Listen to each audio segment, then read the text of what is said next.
这个屌丝撅着嘴，正要吻向对面的女友，可是，一睁眼，女友竟然凭空消失了，只留下衣服散落在地上。但是屌丝却露出了开心的笑容。原来就在昨天，他发现了一个秘密：眼前的洗衣机竟然能实现所有的愿望，但是变出来的东西只能存在一天。不过转念一想也不错，正好一天换一个，第一天来个可爱的。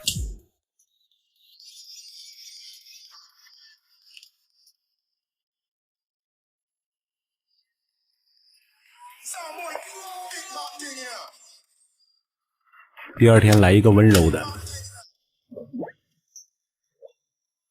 再来一个风韵犹存的，他甚至还要挑战一下自己的软肋。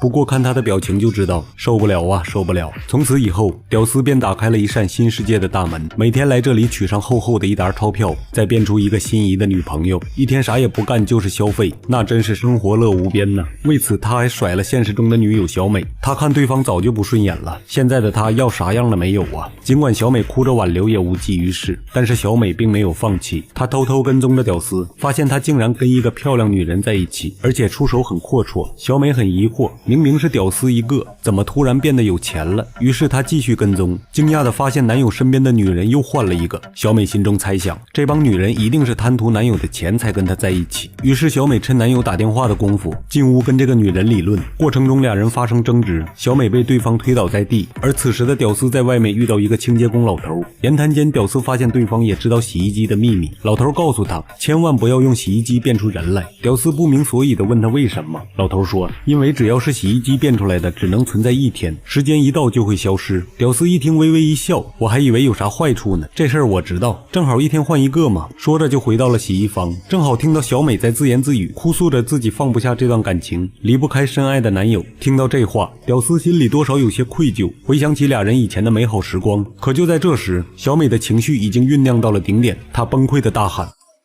本さん、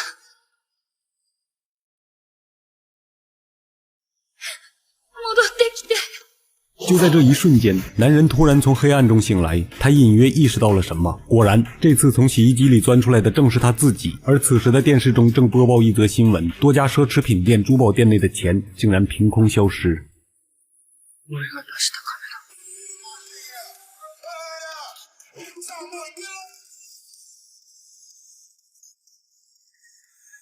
その人一日で消えちゃうことになってしまう。